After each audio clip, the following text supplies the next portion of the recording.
우리가 살고 있는 이 사회에서는 교회에 대한 여러 가지의 기대를 가지고 있습니다. 종교 조사 기관에 의하면 사람들이 교회에서 바라는 것들을 크게 세 가지로 꼽았는데요. 이 사회가 교회에게 원하는 세 가지가 뭐냐면 높은 도덕성, 사회적 약자 돌봄, 그리고 공감과 위로, 이렇게 많은 부분을 차지했습니다. 한 달에 한두 번씩 예배에 참석하는 사람들을 대상으로 교회 가는 이유에 대해서 조사를 했더니 절반 이상이 위로를 받고 싶어서 예배에 참석한다라고 대답을 했습니다. 그만큼 믿는 사람이나 믿지 않는 사람이나 교회에 요구하고 바라는 상들을 다 가지고 있습니다. 그 전에 우리가 알아야 할 것은 그러면 과연 성경에서 말하는 교회란 무엇인가?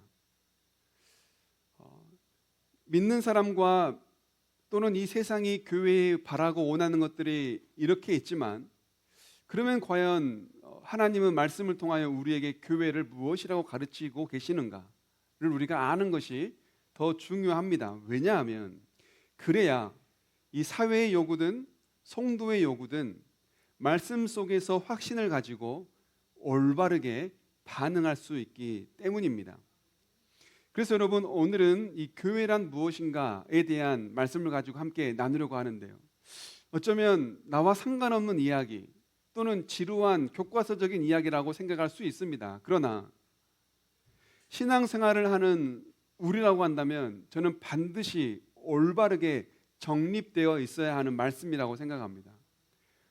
위로받는 말씀도 필요하고 도전을 받고 힘을 얻는 말씀도 필요하지만 우리가 나아가야 될 방향성을 제시하는 말씀 또한 저는 반드시 필요하다고 생각합니다. 그런 의미에서 본다면 오늘 말씀은 그 어떤 말씀보다 더 우리에게 중요한 말씀이 되겠다 싶은 생각이고요. 또 하나, 늘 우리는 알면서도 망각하며 살 때가 있어요. 평소에는 잊고 살다가 들으면 그때야 생각나는 말씀이 있습니다. 그게 저는 바로 오늘의 말씀처럼 교회란 무엇인가 라는 말씀이라고 생각해요. 그러나 여러분, 이것은 우리가 늘 기억하고 마음속에 상기하고 있어야 될 말씀이지 평소에는 잊고 살다가 들으면 아 맞아라고 하는 말씀이 되어서는 안 됩니다. 그런 의미에서 저는 오늘날 모든 성도에게 반드시 필요한 말씀이라고 생각해요. 그동안 수십 년을 부교육자로 생활하면서 이 말씀을 놓고 사는 많은 성도들과 교회를 경험했습니다. 그러다 보면 여러분, 교회의 정체성이 흔들리고요, 교회가 가야 될 방향성이 흔들리게 돼요. 그러면 배가 산으로 가는 것처럼 교회가 잘못된 길로 가기 마련입니다. 그런 의미에서 여러분, 우리가 오늘의 말씀을 꼭 붙잡고 저 역시 이 말씀을 붙들고 살아가야 할 겁니다. 그러니 오늘의 말씀은 굉장히 하나님께서 우리에게 주시는 은혜의 말씀이요 생명의 말씀과도 같다라고 할 수 있겠습니다. 오늘 성경에 보면 우리에게 교회란 무엇인가 명확하게 말씀하고 있는데요. 16절입니다. 함께 읽어봅니다. 시작.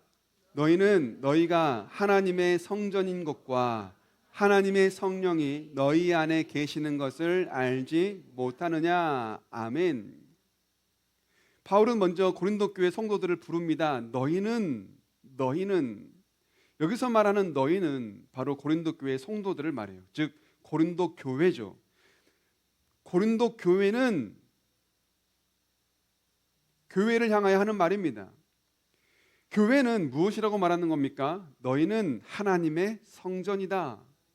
교회는 하나님의 성전이다 라고 하는 말씀이에요. 즉 교회는 뭡니까? 하나님이 계시는 하나님의 성전입니다. 결론부터 말씀드리면 교회는 무엇입니까? 하나님이 계시는 하나님의 성전입니다. 그런데 당시 고린도 교회는 분열로 무너진 상태였습니다.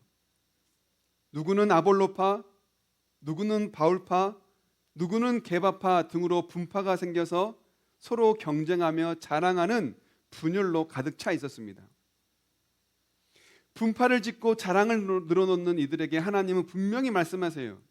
오늘 성경 다시 보니 너희가 하나님의 성전인 것을 알지 못하느냐. 무슨 말입니까? 안다는 말이에요? 모른다는 말이에요? 아는데 안 한다는 말이에요. 너희는 너희가 하나님의 성전인 걸 알지 않느냐? 그런데 왜 그러느냐? 여러분, 그렇기 때문에요. 몰라서 짓는 죄가 아니에요. 아는데 못하는 겁니다. 오늘날 대부분의 성도들이 그래요. 오늘날 대부분의 교회가 그래요. 모르는 게 아니에요. 알아요. 늘 들어와서 압니다. 그런데 평소에는 잊고 살다가 문제가 생기고 넘어지고 나면 아, 맞아. 평소에는 잊고 살다가 강단에서 말씀이 들려지면 아, 맞아 하는 말씀이 오늘 이 말씀이에요. 우리가 교회인 걸, 우리가 안에 하나님이 계신다는 걸 우리가 모르는 게 아닙니다. 그런데 평소에요, 내가 너무나 드러나 있다 보니, 나의 욕망과 나의 욕심이 너무나 드러나 있다 보니 하나님이 계신 성전이라는 게 가리워져요. 모르고 지내는 거예요. 숨겨놓고 사는 거예요. 그래서 지금 하나님께서도 바울을 통하여 말씀하시는 거예요. 너희가 하나님의 성전인 걸 알지 못하느냐? 너희는 너희가 성전인 것을 알면서도 왜 서로의 믿음을 자랑하고 시끄럽게 떠들고 있냐는 바울의 뼈 때리는 충고입니다. 하나님의 성전이 너희가 지금 왜 이렇게 망가져 있느냐라고 말하는 거죠. 성전을 가리키는 헬라어 용어가요, 두 가지입니다. 이 성전을 포함하여 성전의 주변을 두르고 있는 성전 지역을 가리키는 히에론이라는 용어가 있고요. 그리고 성전 안, 그것도 하나님의 법궤가 있어서 하나님의 임재가 있는 이 지성소를 가리키는 성전이라는 용어에 나오스라는 용어가 있습니다. 그런데 오늘 성경에서 너희는 하나님의 성전이다라고 할 때 이 성전은요, 하나님의 임재를 가리키는 지성소, 즉 나오스를 말해요. 그러니 너희는 하나님의 성전이다라고 할 때, 교회는 하나님의 성전이다라고 할 때 이 교회는 하나님의 어떤 성전이냐면 하나님의 임재가 있는 성전을 말하는 거예요. 그러니 모형적 성전이 아니죠. 외형적 성전이 아니죠. 장소와 건물을 의미하는 성전이 아니죠. 존재의 성전입니다. 뭡니까? 하나님이 거하시는 성전이다. 여러분, 혹시 솔로몬 성전이든 아니면 나중에 지어진 성전이든 이 성전의 단면도나 내용물을 보신 분들은 아실 겁니다. 성전 가장 중심에 있는 것이 뭔지 아세요? 오늘 여기서 말하는 이 성전의 지성소입니다. 지성소는요, 성전의 한 가운데서도 가장 중심에 있는 게 지성소예요. 그러니 너희는 하나님의 성전이다라고 할 때 이 말은요, 굉장히 의미심장합니다. 그냥 성전이 아니에요. 성전의 중심부예요.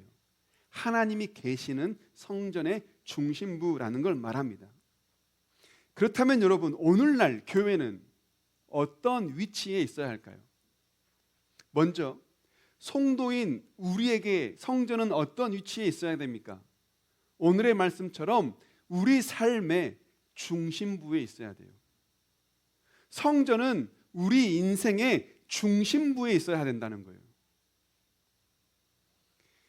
출애굽 당시 이스라엘 백성들이 광야 생활을 할 때요, 12지파가 진을 치고 한가운데 무엇을 뒀습니까? 하나님의 성막을 뒀어요. 하나님께서 모세에게 지으라고 하신 명령인 그 성막을 12지파 한가운데에 두고 이동했단 말이에요. 무엇을 의미할까요? 하나님의 백성, 이 이스라엘 백성들은 광야에서, 세상에서 사는 동안 하나님 중심적인 삶을 살아라고 말씀하시는 거예요. 그리고 그들은 하나님 말씀, 즉 성막을 중심으로, 하나님을 중심으로 늘 살아왔음을 우리에게 말씀하고 있는 겁니다. 철저하게 성막 중심, 철저하게 하나님 중심으로 생활을 했다는 거예요. 하나님의 인도를 받고 살았다는 거죠. 우리 역시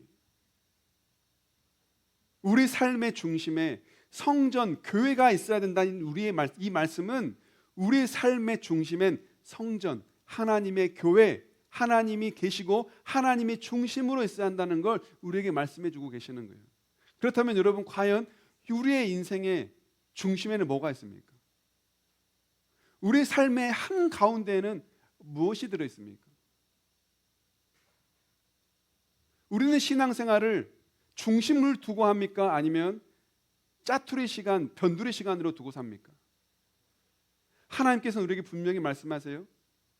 성도의 중심에는 무엇이 있어야 된다고요? 하나님의 성전, 하나님의 임재가 있어야 된다고 말씀하시는 거예요.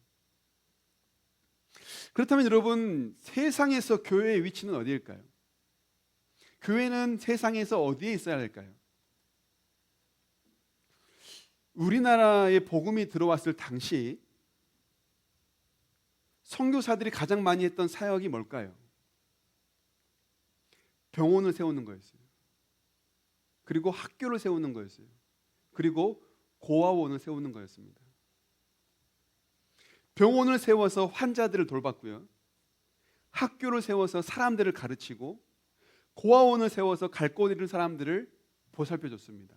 그리고 그들에게 복음이 전해지고 복음을 듣는 그들로 하여금 교회가 출발했어요. 우리나라가 이만큼 성장하게 된 그 중심에는 뭐가 있었습니까? 교회가 있었다는 거예요. 복음이 있었다는 거예요. 선교사님들에게 전해들은 하나님의 말씀이 있었다라는 겁니다. 바로 우리나라의 성장의 중심에 교회가, 복음이, 말씀이 그 역할을 감당했던 겁니다. 그러니 이 세상에서도요, 중심 가운데 뭐가 있어야 됩니까? 교회는 이 세상에 어디에 위치해야 됩니까? 중심에 위치해야 돼요. 그런데 오늘날 교회는 이 세상 어디에 위치해 있는 것 같으세요?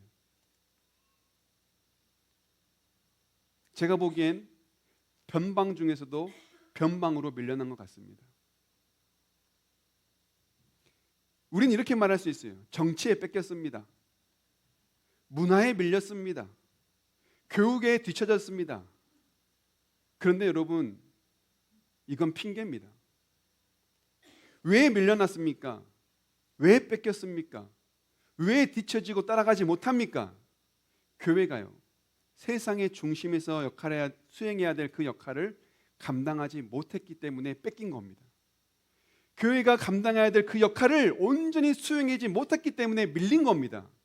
교회가 감당해야 될 그 역할을 온전히 감당하지 못했기 때문에 뒤처지고 있는 거예요. 뺏긴 게 아니에요. 밀린 게 아니에요. 뒤처진 게 아닙니다. 우리가 감당하지 못한 겁니다. 어떤 조사기관에서 종교 인식 조사를 했습니다. 그런데 너무나 마음 아픈 결과가 나왔어요. 종교인과 친구로 지내는 것이 불편하다라고 응답한 수가요, 무려 응답한 사람의 39%예요. 그리고 그 조사에서 나왔는데요, 기독교에 대한 호감도 절반 이하입니다. 우리가 직장 생활을 할 때 하나님을 믿는다는 사실, 교회에 다닌다는 사실을 일부러 거짓말하며 숨기지는 않겠지만 하나님을 믿는다는 사실을 구태여 말하지 않습니다. 왜 이런 현상이 생겼을까요? 교회가 세상의 심장이 되어서 살아 뛰어야 하는데 뛰는 심장의 역할을 세상 한가운데에서 감당하지 못했기 때문에 그렇습니다. 이건 누구의 책임이라고 말할 수 없어요. 그냥 나의 책임이에요. 목사인 저의 책임이기도 하고요, 교회인 우리의 책임이기도 하고요, 지금까지 있었던 모든 교회의 책임이기도 해요. 남이 잘못했다라고 말할 수 없는 거죠. 교회는 어떻습니까? 분명 세상 속에 있으면서도 세상과 구분되어야만 합니다. 그래서 오늘 성경의 마지막 절에 이렇게 말씀하시죠. 하나님의 성전은 거룩하니 너희도 그러하니라. 여기서 말하는 거룩이라는 말은 구분되다, 구별되다 또는 속하다라는 의미입니다. 우리가 세상을 향해서 우리는 교회니까 좀 구별해줘, 우리는 교회니까 내외지, 우리는 교회니까 세상과 구분해주면 좋겠어.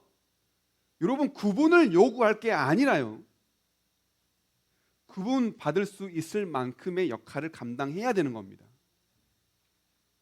세상을 향하여, 세상에 대하여 구분해줘라고 말할 게 아니라 세상이 우리를 보고 그들이 자처하여 구분을 할 수 있어야 돼요. 무슨 말입니까? 역시 교회는 달라. 역시 교회는 다르구나. 역시 믿는 사람이니까 다르구나. 세상이 우리를 보고 구분을 할 수 있어야 되는 것이지, 우리가 세상을 향하여 우리는 교회니까 구분 좀 해줘, 우리는 세상이니까 좀 구별 좀 해줘, 우리는 교회니까 세상과 좀 다르게 좀 봐줘라고 말할 수 없다는 거예요. 여러분, 권리는 책임이 따르는 겁니다. 책임은 지지 않으려고 하면서 권리만 가지려고 하는 건 욕심이에요. 교회가 세상과 다르는 것이 우리의 권리라고 한다면 교회는 그만큼 감당해야 될 책임이 따르는 겁니다. 그렇다면 여러분, 우리는 무엇이 달라야 됩니까? 우리는 이 세상 속에서 무엇을 책임져야 될까요? 건물에 십자가를 달았다고 해서 세상과 구별되는 게 아니에요. 건물이 뾰족뾰족하다고 해서 세상과 구별되는 게 아닙니다. 예수님께서는 우리에게 세상과 구별되는 유일한 방법을 알려주셨는데요, 요한복음 13장 34절에서 35절입니다. 함께 읽습니다. 시작. 새 계명을 너희에게 주노니 서로 사랑하라. 내가 너희를 사랑한 것 같이 너희도 서로 사랑하라. 너희가 서로 사랑하면 이로써 모든 사람이 너희가 내 제자인 줄 알리라. 아멘. 세상이 안 돼요. 세상이 구분한대요. 뭐 하면요? 서로 사랑하면요. 서로 사랑하면 우리가 굳이 구분해 주라고 말하지 않아도, 서로 사랑하면 굳이 우리를 따로 떼놓고 생각하지 말아달라고 해도 세상이 우리를 보고 역시 교회는 교회구나, 역시 교회는 다르구나라고 알게 된다고 말하지 않습니까? 교회가 세상과 구별된다는 것, 이 사랑한다는 것, 우리는 여러 가지로 이 사랑의 형태를 나타낼 수 있을 겁니다. 헌신을 하거나 희생을 하거나 또는 봉사를 하거나 또는 친절하거나 섬기거나 배려하거나 용서하거나 존중하거나 등 우리는 서로를 대하는 이러한 여러 가지의 모습으로 사랑이라는 것을 나타낼 수 있겠죠. 그런데 그 중에서도 하나님께서 우리에게 보여주신 이 사랑의 본질이 있습니다. 사랑의 본질을 로마서 5장 8절에서는 이렇게 말씀하세요. 함께 읽어봅니다. 시작. 우리가 아직 죄인 되었을 때에 그리스도께서 우리를 위하여 죽으심으로 하나님께서 우리에 대한 자기의 사랑을 확증하셨느니라. 아멘. 우리가 아직 죄인 되었을 때에 그리스도께서 우리를 위하여 뭐 하심으로? 죽으심으로 하나님의 사랑이 확증됐어요. 예수님께서 우리에게 보여주신 사랑은 뭡니까? 죽는 사랑입니다. 우리를 예수님이 왜 죽으셨죠? 성경에 보니 왜 죽었다고 말씀하십니까? 우리를 살리시기 위해 죽으셨어요. 그래서요, 예수님께서 우리에게 보여주신 사랑은 죽는 사랑이자 반대로 말하면 살리는 사랑이에요. 여러분, 교회는 사랑을 중요하게 여기죠. 그래서 사랑해야죠. 그런데 여러분, 따지고 보면요, 교회보다 사랑이 많은 공동체가 이 세상 정말 많아요.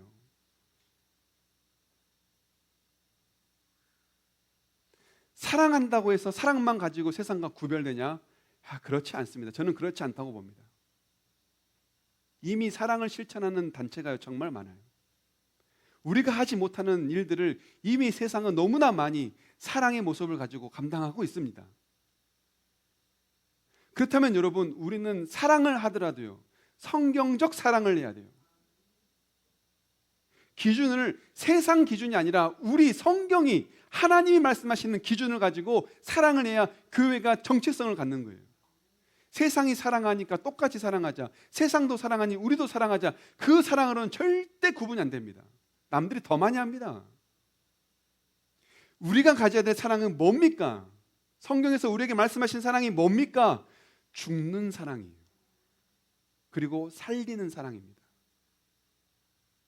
내 것을 조금 나눠주는 거? 남들에게 적당히 힘주는 거? 아니요. 내 것을 다 주는 거예요. 죽는 거예요. 적당히 돕는 거예요? 아니요. 그를 완전히 살리는 거예요. 이 사랑은 어디서 나타날까요? 십자가에서만 나타나요. 복음에서만 나타나요. 돈으로도 못 삽니다. 적당한 궁율로도 못 삽니다. 내 주머니에 있는 걸로 못 삽니다. 오직 말씀과 복음, 십자가에서만 죽는 사랑과 십자가의 사랑이 나타나는 거예요. 여러분, 고린도 교회가 이것을 몰랐을까요? 바울은 말했잖아요. 너희는 너희가 하나님의 성전인 거 알지 못하느냐. 알면서도 왜 못하느냐라고 했잖아요. 모르는 게 아니에요. 알아요. 그런데 왜 못합니까? 자존심 때문에 그래요. 바울판에, 게바판에, 아볼로판에 서로의 지혜와 지식을 자랑하며 자존심을 버리지 못하기 때문에 사랑해야 한 줄 알면서도, 죽어야 하는 줄 알면서도, 살려야 하는 줄 알면서도 살리기는커녕 죽이고 죽기는커녕 살아나는 잘못된 거꾸로 된 십자가를 지고 살았던 거예요. 성경에서 하나님께서 오늘 우리에게 분명히 말씀하시는 건 교회로서의 교회의 역할을 감당하기 위해서는 사랑이다. 어떤 사랑이요? 죽는 사랑. 두 번째, 살리는 사랑. 이것만이 교회가 가야 할 길이고, 이것만이 교회가 교회답고 성도가 성도다워질 수 있는 세상과 구별되는 유일한 방법이라는 걸 여러분 기억하시길 바랍니다. 하나님의 교회가 교회답지 못할 때 하나님은 가장 싫어하세요. 그래서 그들을 엄하게 벌하신다고 말씀하세요. 오늘 본문의 17절 이렇게 말씀합니다. 시작. 누구든지 하나님의 성전을 더럽히면 하나님이 그 사람을 멸하시리라. 하나님의 성전은 거룩하니 너희도 그러하니라. 아멘. 고린도 교회는 분열됐습니다. 누군가에 의해 당파가 지어지고 교회가 분열되었습니다. 그들을 향하여 말씀하시는 거예요. 성전을 더럽히면 하나님이 그 사람을 멸하신다. 교회를 분열시키는 일은 성전을 더럽히는 일이에요. 교회를 분열시키는 일은 성전을 더럽히는 일입니다. 하나님의 이름을 더럽히는 일이고, 하나님의 임재와 영광을 더럽히는 일이고, 하나님이 계시는 곳을 더럽히는 일이에요. 분열이 그만큼 무서워요. 그래서 분열을 일으키는 가장 주 범인이 누굽니까? 사탄이잖아요. 하나님이 가장 싫어하는 일은 사탄이에요. 그런데 지금 교회가 그렇게 됐다는 거예요. 얼마나 큰 문제입니까? 고린도 교회가 더럽혀진 원인은요, 세상적 가치의 침투입니다. 당시 고린도 교회 사람들은요, 교회에서 전해지는 이 복음을 듣고요, 바르게 이해하지 못했어요. 예수님을 통하여 제자들에게, 그리고 제자들을 통하여 사람들에게 들려진 이 복음을 듣고, 그때 당시 헬라 시대에서 그리스 문화에서 유행했던 철학, 수사학, 말을 하고 설명을 하고 설득을 시키는, 그리고 인생이란 무엇인가, 삶이란 무엇인가, 어떻게 살아야 하는가라고 하는 철학, 이것들과 복음을 구분하지 못했어요. 복음을 듣고 이게 철학인가? 복음을 듣고 이게 사람을 설득시키는 것인가? 그래서요, 어떤 문제가 생기냐면 복음과 철학과 수사학이 짬뽕이 됩니다. 그래서 생겨난 문제가 뭘까요? 철학에 능통하고 수사학에 능통한 사람들이 교회의 리더가 되기 시작해요. 복음과 상관없이. 그러다 보니까 아볼로파, 바울파, 게바파가 생기는 거예요. 사람이 우뚝 선 거죠. 사람이 중심에 생긴 거죠. 저 사람은 똑똑하니까, 저 사람은 엘리트니까, 저 사람은 철학자니까, 저 사람 뒤에 숨으면 저 사람을 리더로 삼으면 될 거야. 복음에 대한 잘못 이해입니다. 그래서 교회가요 지위로 나뉘고요. 그래서 교회가요 빈부로 나뉘기 시작합니다. 더 많이 아는 사람, 더 많이 가진 사람, 더 높은 사람 중심으로 사람들이 모여들기 시작해요. 분파가 생겨요. 그리고 교회가 나눠집니다. 고린도 교회가 분열되었던 가장 큰 원인은 이 세상적 가치의 침투입니다. 구분하지 못한, 분별하지 못한 무지예요. 여러분, 오늘날 교회 내 침투에 있는 세속적 가치가 뭐라고 생각하세요? 성공주의, 물질 만능주의, 외모지상주의, 개인주의, 경쟁주의, 수많은 가치들이, 이 세상적 가치들이 교회에 들어와 자리를 잡고 있죠. 한두 가지가 아닙니다. 오히려 여러분, 교회가요 세상 방식을 따라할 때가 너무나 많아요. 회사 물려주듯이 자녀에게 교회를 물려주는 일들이 허다합니다. 회장님처럼 교회에서도 대접받으려고 하는 사람들이 너무나 많아요. 마치 교회를 찾을 때 서비스가 좋은 교회를 찾아가요. 교회와 기업이 구분이 안 됩니다. 직분자를 세우는 방식, 교회의 재정을 관리하는 방법, 교회의 법규, 수많은 교회의 내용물들이 세상 방식 그대로 따라가는 걸 보게 돼요.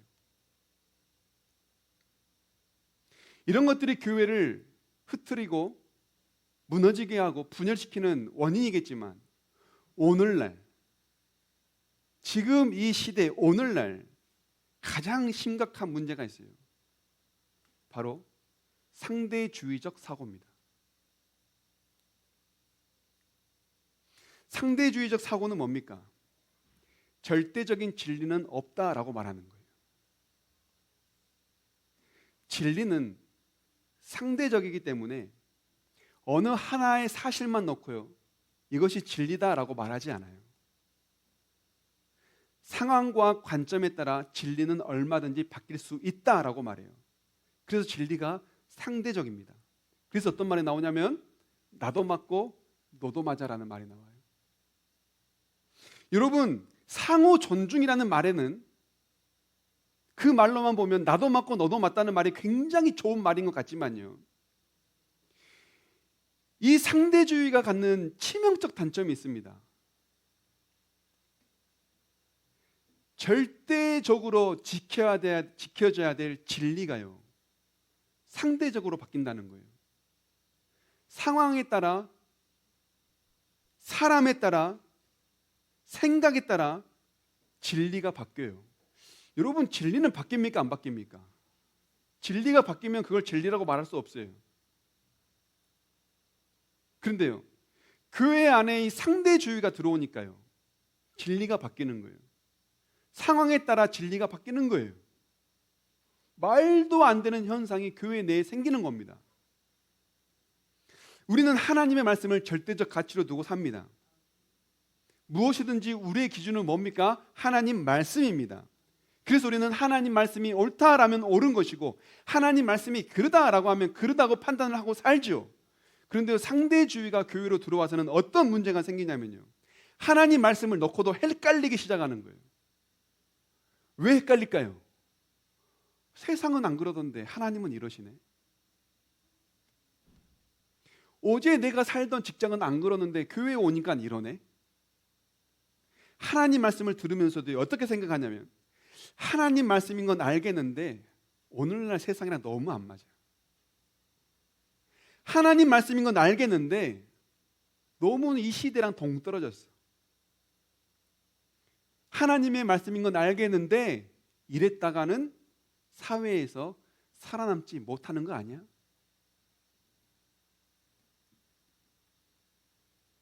하나님의 말씀의 절대적 가치와 기준을 알면서도요, 상대주의적 사고를 우리가 은근히 가지고 살다 보니까요, 자꾸 세상 앞에 타협하게 돼요. 여러분, 이것이 얼마나 비겁한 신앙인 줄 아세요? 이게 변질된 신앙입니다, 여러분. 뭐냐면 절대주의와 상대주의가요, 우리 안에 짬뽕이 되어 있다 보니까요, 우리가 어떻게 해야 되냐면요, 하나님의 말씀인 절대적 가치, 이 기준을요 취사 선택해요. 무슨 말이냐면 내 상황에 따라서 이건 하나님의 말씀이야, 붙잡아야 돼 할 때 붙잡거든요. 그런데 내 상황이 좀 불리해지잖아요. 그러면 하나님 이건 좀, 시대가 변했는데 하나님 이건 좀, 제 직장은 이러는데 하나님 이건 좀 하면서 자꾸 타협을 하게 돼요.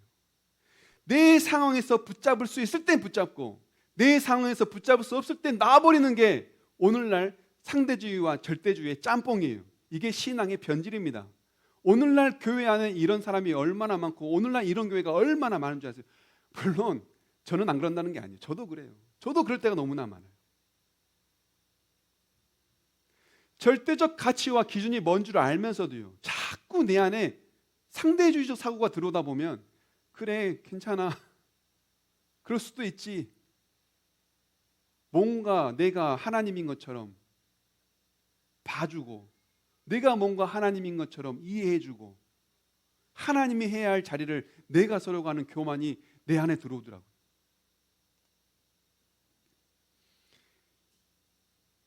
여러분, 진리는 취사 선택이 아니에요. 하나님의 말씀은 이랬다 저랬다 하는 게 아닙니다. 진리는요 바뀌지 않습니다.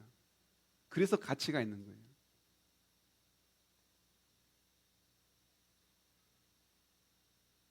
오늘 말씀을 통해서 제게 들어오는 생각은 뭐냐면, 깨어있지 않으면 넘어지는 것은 한순간이다라는 생각입니다.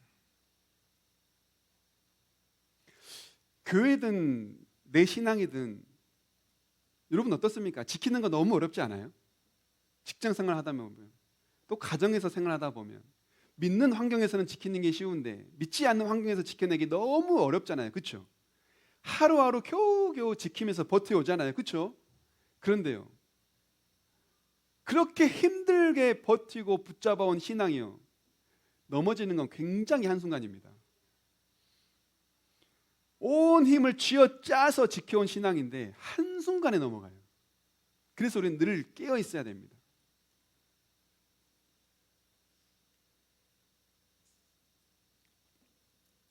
오늘 말씀을 정리해 볼게요.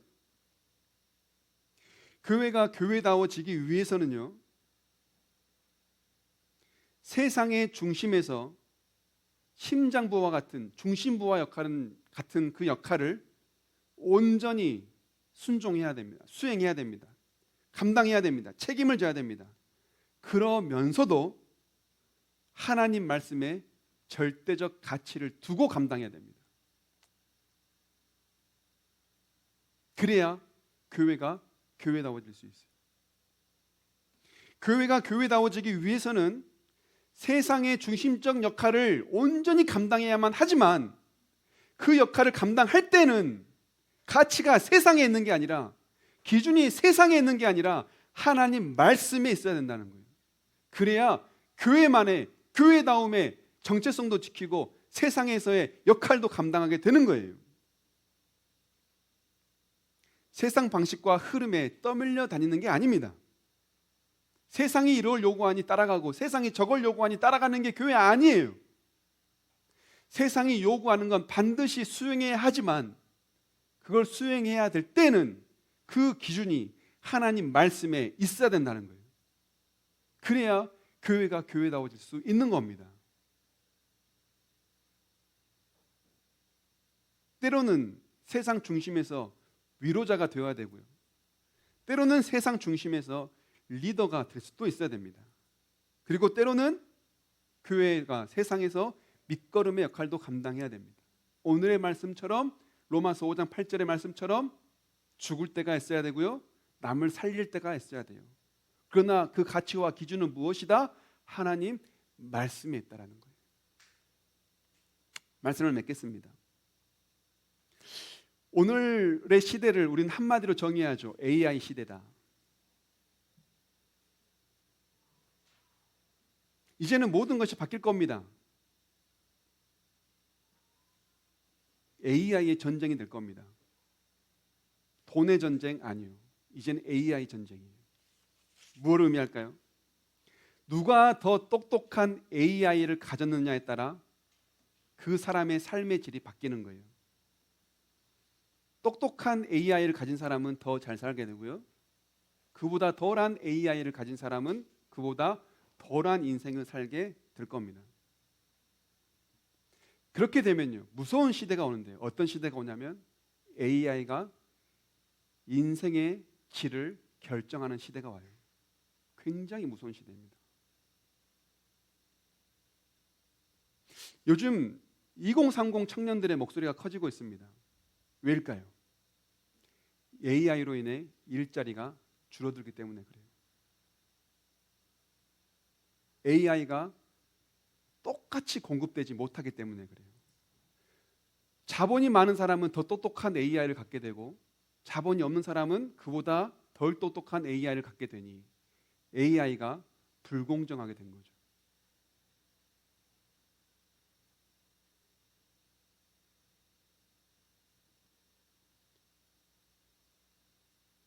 AI가 지금은 사람도 수술합니다. 그래서 이제는 의사가 유망직종으로 꼽히지 않잖아요. 간호사가 더 유망직종이라고 말하지 않습니까? 어딜 갔더니 뭐 자판기 말고요. AI가 커피를 내려주더라고요. 지금 뭐 AI 로봇이 서빙도 하지 않습니까?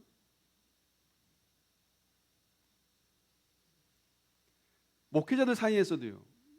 AI의 활용법에 대해서 연구가 많이 됩니다. 부교육자의 역할을 이제는 사람이 하지 않아요. AI가 하는 거예요.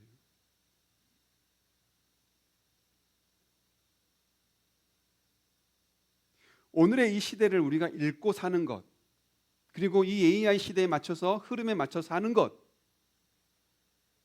공존하고 공생하는 것 매우 중요하지만요. 반드시 기억해야 될 것, 절대적 가치를 잃어서는 안 된다는 사실이에요. 오늘날 주파수가 정말 많습니다. 우리의 주파수는 누구에게 맞춰야 될까요? 하나님께 맞춰야 돼요. 수많은 주파수가 우리의 주파를 잡기 위해 얼마나 많이 도사리고 있는지 몰라요.